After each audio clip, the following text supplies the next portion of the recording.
Hello YouTube, Damo_23 here and welcome back to another episode of Glory Hunter.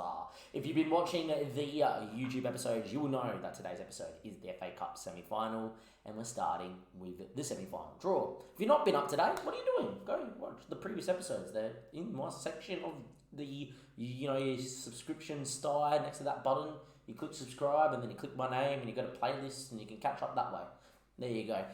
Without further ado, it is of course the semi-final of the FA Cup. In the last episode, we did obviously slap Leicester, and we slapped them that much that we ended that part of the video and went in and beat West Brom, who gave us a stern test. The only two teams to give us a stern test in the FA Cup so far are the two championship sides that we played away from home. As you can see on this screen, the teams left are Manchester United, Spurs, myself, and Norwich City. The team that the fans want us the most get is Norwich.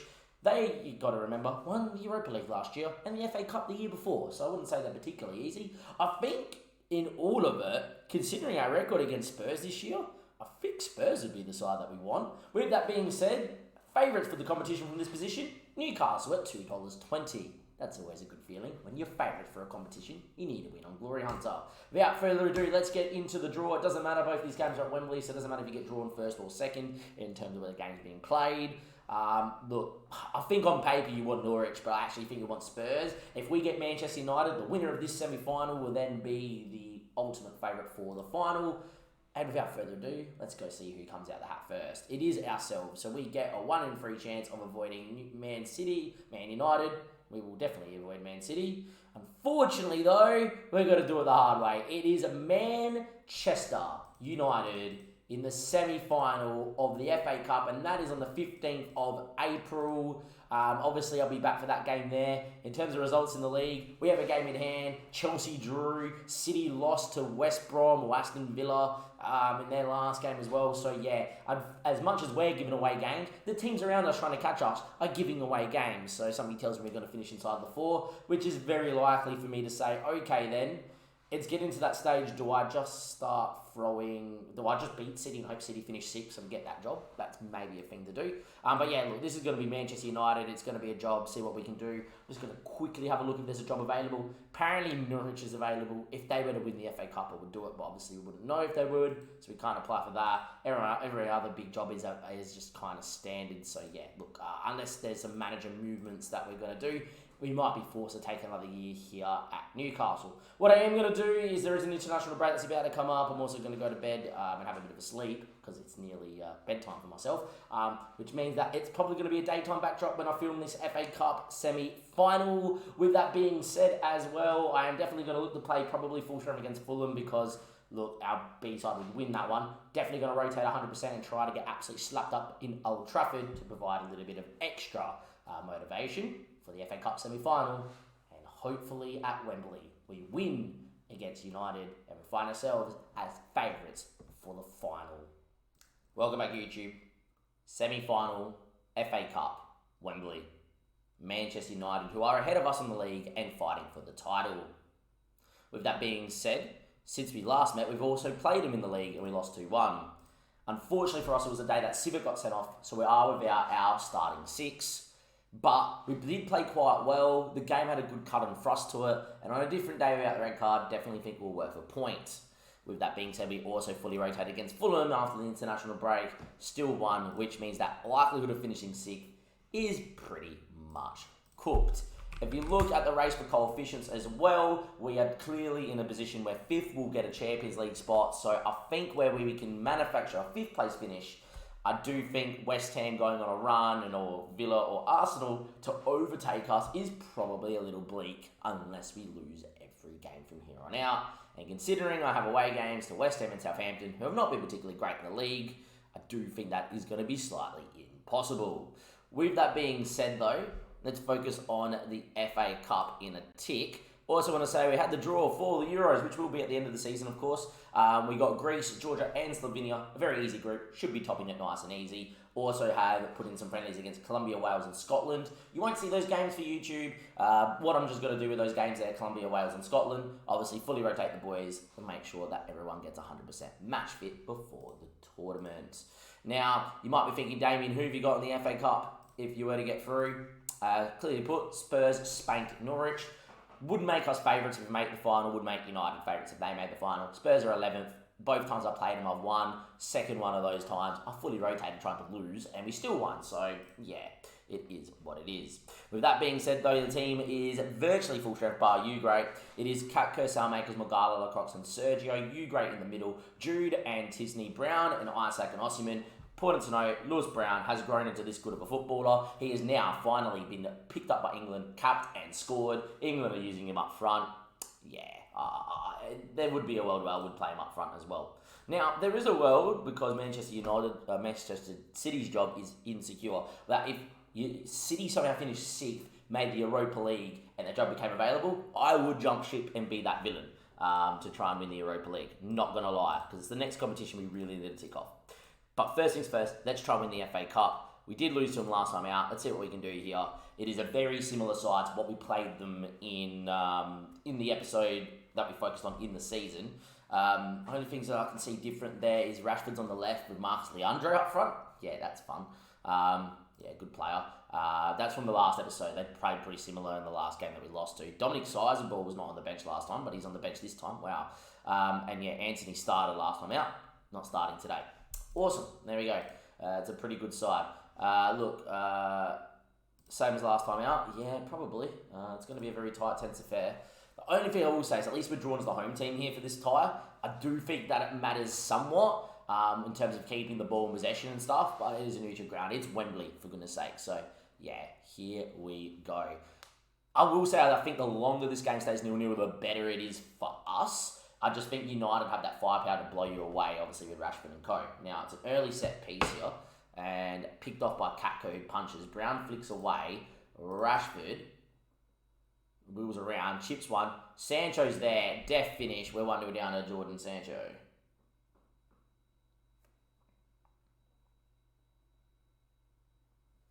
One 0 down to Jordan Sancho. Ball over the top and he rolls his man. It's a great finish too, to be fair.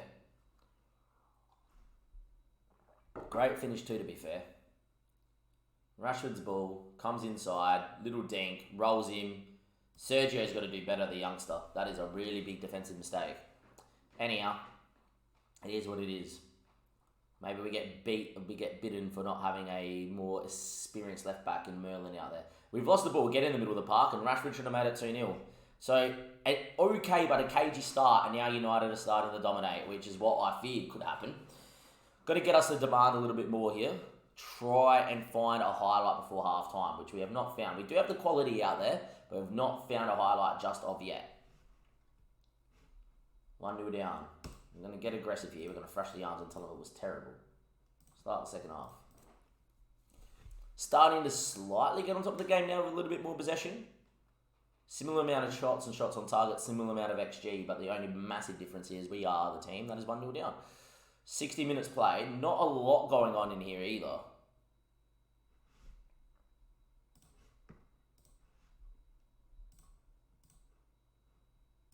I might move into the two up top system very early here, so Isaac and Osimhen can play together. Somehow the game wants me to think I'm doing that, which I'm not. Maybe the other way. Sisney into the middle, Bellingham in the base, Smith Rowe on one side, Leroy Sané on the other side. No, we need Tisney in. I think Frimpong for Sailmakers to get forward. And Sergio out for Merlin as well. He's had a stinker. Very early, 68th minute, but I just think two up top right now against United could pin them back. Osimhen's had a stinker, but it is what it is. We just need a moment now, please. Here we are. We're going to commit men forward. United's midfield will outnumber us, but I think this is all about get people in and around the ball, win that second ball on the press. So this is where we need to win it. And Sané does.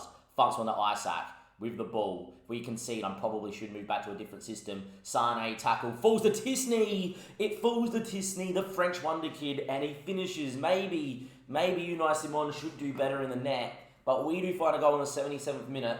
I think we would have to change back. We're overcommitting way too much, surely, right? I think we have to. We have to change back. Smith Rowe can actually play in this role as well, which is fine. Bellingham can actually play back a line. He actually prefers it. And I might just go with a Mazzala there as well, or a central midfielder on attack two attacking mids there. Don't think we're going to change personnel. And the main reason why we're not going to change personnel, Frimpong looks nervous. All right, fullback on support. Don't overcommit.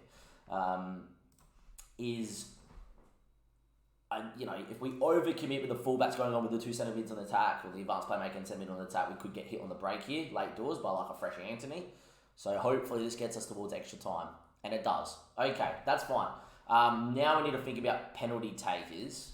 I'm going to try and get through the first 5 minutes here. Osimhen's had a stinker, but the same can be said for Marcus Leandro. Smith Rowe with the ball, looking for Osimhen, doesn't find him. Tisney wins. Sane, moments. Cuts it. Frimpong. Smith Rowe blocked. It was going in. Could have been the moment. Coulda, shoulda, wasn't. Anthony now over the top. Magala picks off. Okay. We have some tired legs. Now it's about who can take a penalty out there and who won't. So Morgala's tired, only 70 penalty taking. Lacroix there's only got 6. Bellingham's not coming off because I'm pretty sure he can take a pen. It's only 11. Tisney's 10. Isaac's 14, so he's not coming off.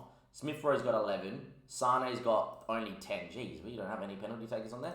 Okay, who can take a penalty that's on the bench? Probably Bruno. Bruno's only got 11. Iwoto's only got 8. Nick Pope can't take a pen. Nick Pope, penalties? 3. There we go. So Bruno has to come on here. I think it's going to be for Tisney. And even though he scored, and that's just because out of all the penalty takers, that's the one that we're probably happy to do. We're just going to get him in and dictate the games at equal line playmaker on support there. Or actually, play this role here. And I'm going to get Bellingham back into a box-to-box. And then I think we need to bring on some fresh legs here. So I'm going to bring on Nuno Perez here. And look, I prefer Magala's speed, so we're going to do that. I'm going to just go to central defender and defend on that side as well.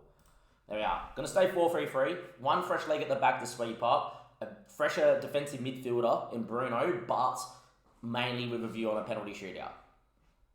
Start the second period of extra time. We're 15 minutes away from a shootout to either continue the charge to the FA Cup or to have it cruelly taken away from us. But there's a highlight. Smith Rowe should have won it, didn't. Bruno wins it. Osimhen, Sane, go Sane, needs help, no help. He went for goal and he hit the post. Had no help and he hits the post. It was a whisker away from winning the FA Cup semi-final here at Wembley. Corner, Merlin, whips, Morgala! Morgala scores in the 115th minute at the front stick in a year we've probably failed to score enough corners than what we should have. Morgala steps up and we are 5 minutes away. We are 5 minutes away. We start wasting time, thank you very much. We lower that tempo, but we're going to punt that ball. We're not playing out from defence. We're going to play for a set piece. You pass it in the bloody space. If you find an off it, you just shoot because we don't want it. You hold shape, you slow it down, and you smash it over the top, and hopefully Osimhen does something by himself. Time ticks away. 1 minute at a time. We are off to the big dance, and we're going to be favourites against Spurs to win the FA Cup. 19 shots, 8 on target, an XG of over 1. It's just United 12 shots 4. I'm very interested to see what the data hub says. We moved the two up top, we got the goal. It was lucky, it fell to Tisney. Great to have one of the guys that I've been bringing through the save at AC Milan now here to score in a massive moment. And then to be fair, I think those changes in extra time did work. You did see Bruno win the ball back in one of the highlights there. You obviously had, Morgala and Perez marshalling. And I think it was just really smart. 4-3-3, fresh leg in key areas. And there we are. A moment of quality. Merlin's is our best corner taker as well, who we brought on the park. Gives us that dead ball impetus as well. I'm absolutely delighted. We are off to the big dance, ladies and gentlemen. That is your next episode. We don't care where we finish in the league. We would rather obviously finish 6th, but I don't know if that's actually going to really happen or not. Sane's out for 7 to 10 days. That's fine. We don't need anything there. We see Vermeil. We play Spurs in the final. That is going to be on the 20th of May. I am over the moon. You're over the moon. We are all over the moon. Next episode, a chance to complete England, for the save, that is. The FA Cup. We're 1 game away. Can we do it? We'll find out next episode. Thank you and goodbye.